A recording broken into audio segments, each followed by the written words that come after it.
Buenos días, compañeros y doctora presente. Nosotros somos el equipo número 2 que está conformado por Víctor Arredondo, Byron Castañeda, Mohamed Silva y su servidora Lisbeth Moirón. Y les vamos a presentar el tema de fenilcetonuria. La fenilcetonuria, también conocida como la deficiencia de fenilalanina hidroxilasa, es un error congénito del metabolismo de la fenilalanina. Esta se presenta como un trastorno autosómico recesivo por una mutación en el gen PAH, el cual es el responsable de la conversión de fenilalanina en tirosina. Entonces, como no se está dando esta conversión de fenilalanina en tirosina, se va a producir una hiperfenilalaninemia, la cual resulta ser neurotóxica porque atraviesa la barrera hematoencefálica. Entonces va a haber una disfunción cerebral y si esta no es tratada puede progresar a discapacidad intelectual grave, epilepsia y problemas de conducta. En nivel sanguíneo vamos a tener concentraciones muy elevadas de fenilalanina y por lo tanto bajas de tirosina, además de la formación de cuerpos de fenilcetona que se van a excretar por orina. Como concepto, la fenilcetonuria son concentraciones de fenilalanina mayores a 360 micromoles por litro y cuando es de 120 a 360 micromoles por litro se considera hiperfenilalaninemia y no requiere de un tratamiento específico.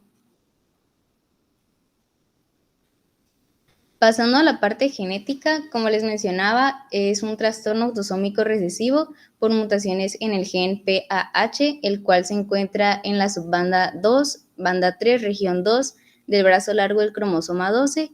Y la alteración que ocurre aquí, la mutación, es un cambio de citosina por timina en la posición 1222, que se traduciría como un cambio de arginina por triptófano en el codón 408. La fenilcetonuria es una patología muy heterogénea, refiriéndonos a la genética, por lo que muchas personas se presentan como heterocigotos compuestos y esto da lugar a que se presenten más de 2.600 genotipos causantes que se conocen hasta el 2021. La mayoría de las alteraciones que se van a producir aquí son sustituciones de aminoácidos sin sentido en el marco en un 58.3%. Sin embargo, también hay de cambio de marco, de empalme y sin sentido. Hablando un poco de epidemiología, esta va a variar dependiendo de la etnia y las regiones geográficas, pero se ha estimado una prevalencia de 1 de cada 10.000 recién nacidos.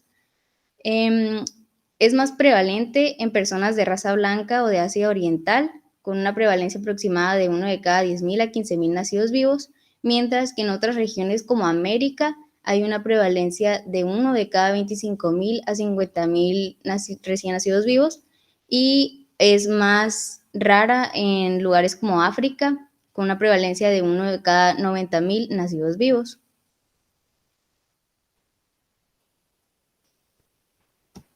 Ahora, en alteración metabólica de la enfermedad, de forma normal, encontramos a la fenilalanina, la cual tiene una reacción enzimática por la enzima fenilalanina hidroxilasa y pasa a convertirse en tirosina.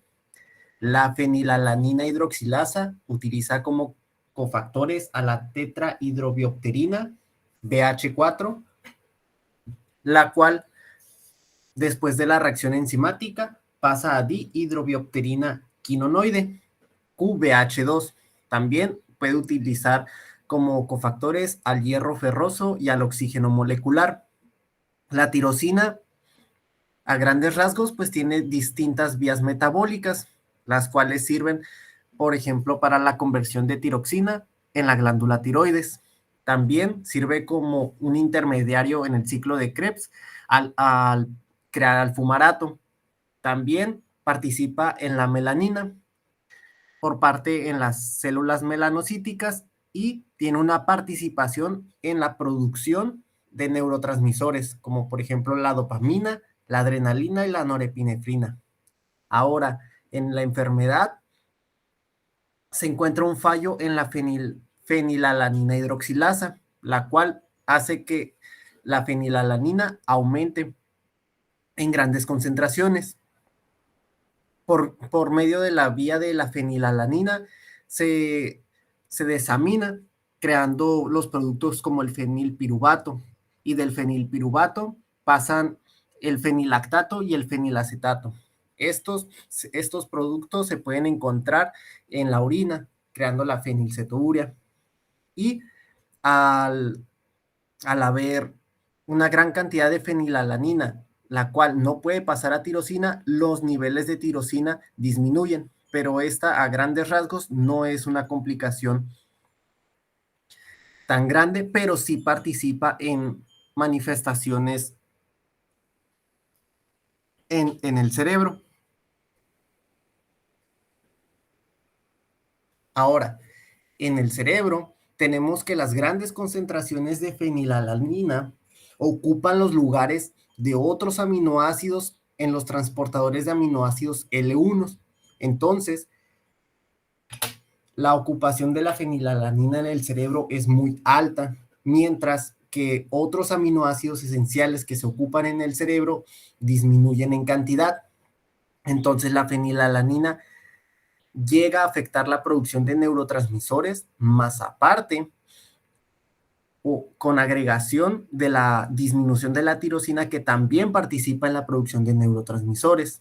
También las grandes cantidades de fenilalanina disminuyen la síntesis de proteínas cerebrales, llegan también a afectar el metabolismo de la mielina de las neuronas y también la sinapsis glutaminérgica, que esto a grandes rasgos y en conjunto llegan a causar un deterioro o un fallo en la función neuropsicológica de los pacientes. Es por eso que muchas de las manifestaciones clínicas de los pacientes tienen que ver con fallos en psicológicos o neurológicos.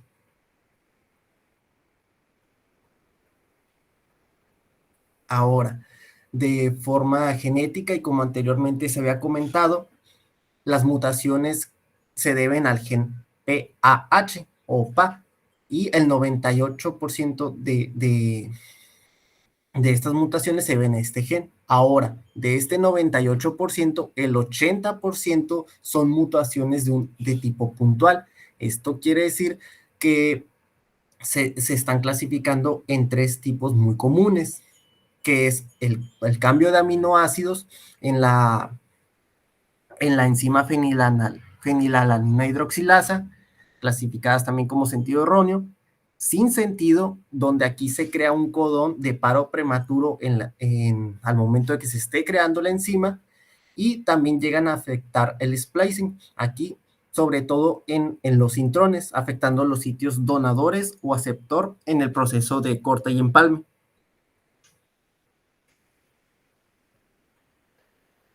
Ahora bien, en otro punto tenemos la esperanza de vida. La esperanza de vida de los pacientes es que ellos necesitan un tratamiento que sea de por vida. A pesar de que el tratamiento es de por vida, pues existen principales problemas, los cuales son la adherencia al control metabólico y dietético. Esto quiere decir que estos pacientes necesitan una dieta muy rígida, pero seguir una dieta toda su vida les causa muchas complicaciones al momento de seguirla, y es que a veces algunos o la abandonan o se dan pausas, pero estos pacientes no pueden darse ese lujo.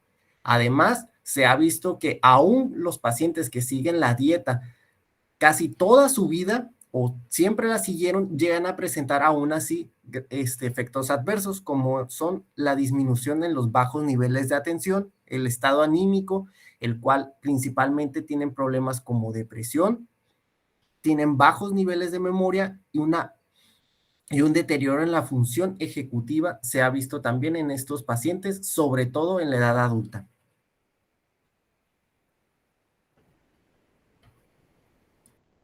Ok, continuando con las manifestaciones clínicas, pues prácticamente van a ser la expresión de todo lo que nos han dicho nuestros compañeros respecto al metabolismo, ¿no?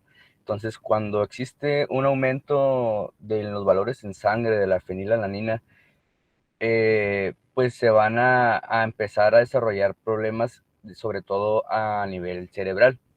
Aquí en pantalla podemos observar dos clasificaciones, no tanto referente a la gravedad, ni tampoco a la clasificación de tipo de la fenilalanina, sino que eso fue un poco más didáctico.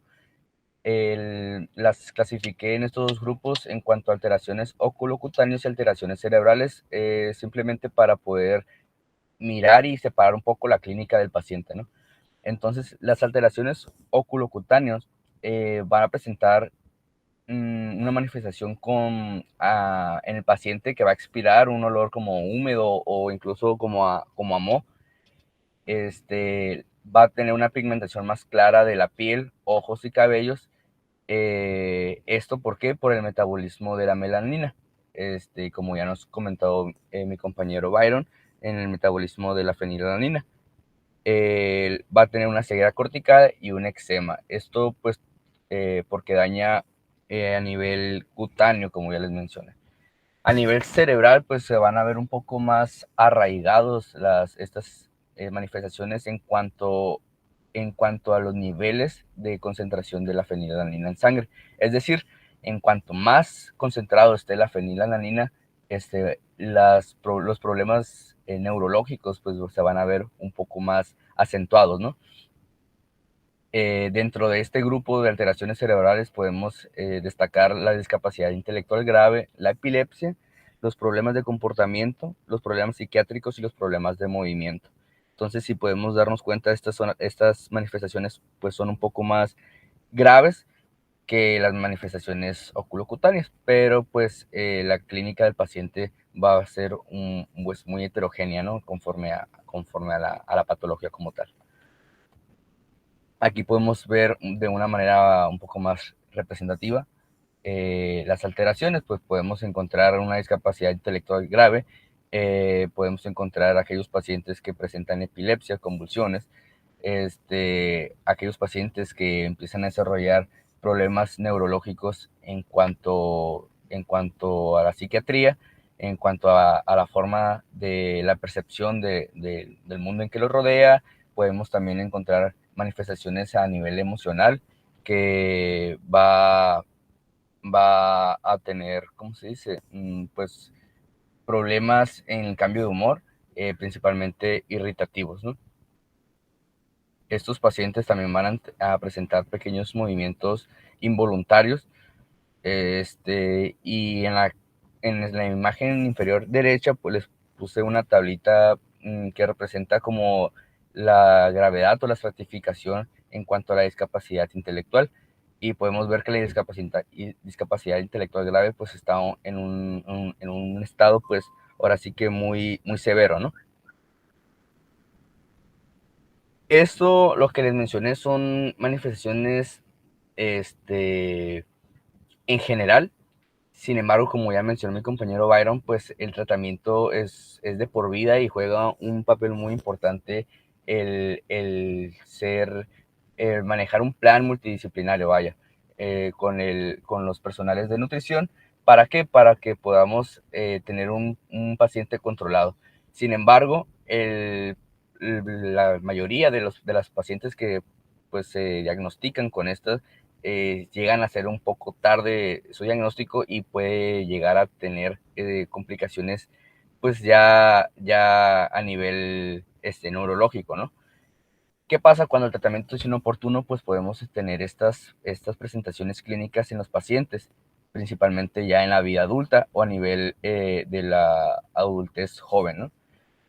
Vamos a tener a pacientes con marcha táxica cerebelosa, espasticidad de las extremidades inferiores, encefalopatía, temblores y alteraciones visuales. Y aquí es un punto muy importante y muy curioso. ¿Por qué? Porque al estar revisando el tema como tal, la encefalopatía es muy comparativa. Es decir, podemos tener a un paciente clínico a nivel neurológico porque pues ya sabemos que presentan otras manifestaciones que pues comparan, ¿no? A una encefalopatía hepática, por ejemplo, pero en esta pues a nivel neurológico y las manifestaciones sí van a presentar lo mismo que una encefalopatía común, vaya.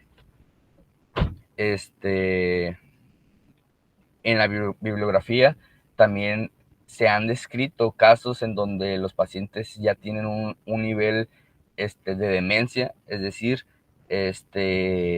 aquellas personas que ya empiezan a perder el deterioro de la memoria, empiezan a ver la percepción de la vida de otra manera, son más irritativos, algunos desarrollan temores y, y pues esto principalmente a una vida, a una edad más bien, ya adulta, ¿no?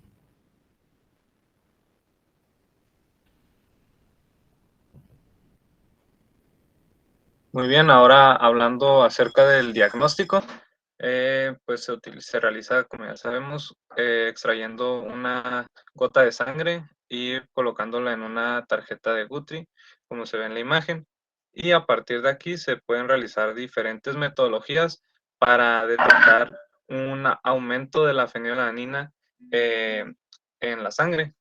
Como vemos aquí, el ensayo de inhibición bacteriana, que es una de las metodologías, es la más utilizada. Pues básicamente se trata de una placa de agar donde se coloca una bacteria que es el Bacillus subtilis y un análogo de la fenilalanina que es la beta-2-tianilalanina, y básicamente después al colocar la gota de sangre se puede ver que hay un crecimiento en estas colonias de la bacteria si es que hay una fenilalanina aumentada en la sangre. Y pues básicamente de este método las ventajas son que es fácil y barato, además de que se pueden realizar muchas pruebas. Y por otra parte, las desventajas es que tiene una sensibilidad limitada, esto debido a que pueden influir diversos factores como el uso de antibióticos.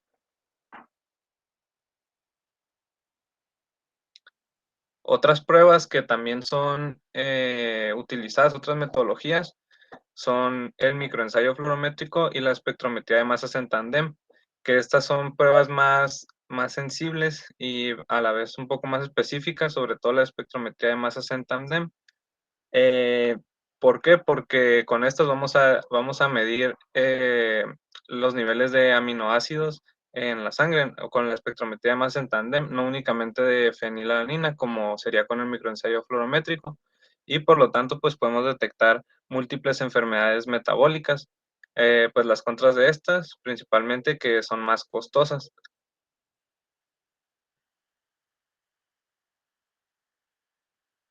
Ahora, una vez que se ha detectado que hay una hiperfenilalanemia, toca encontrar la causa de esta misma y pues como vemos pueden ser ya sea por la deficiencia de la fenilalanina hidroxilasa, por trastornos del metabolismo de la tetrahidrobiopterina o por defectos en algún gen. Y pues para detectar cuál es la que lo está ocasionando, básicamente vamos a realizar una prueba genética molecular en donde se van a incluir todos los genes conocidos que ocasionan la fenilcetonuria y pues esto nos va a dar el diagnóstico final.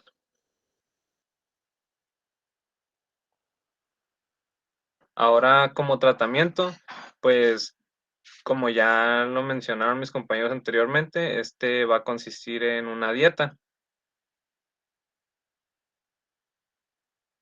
y pues sus objetivos serán primero el desarrollo y funcionamiento neurocognitivo óptimo, el crecimiento normal, así como mantener un estado nutricional y pues efectivamente la calidad de vida, que es muy importante, y el bienestar psicosocial.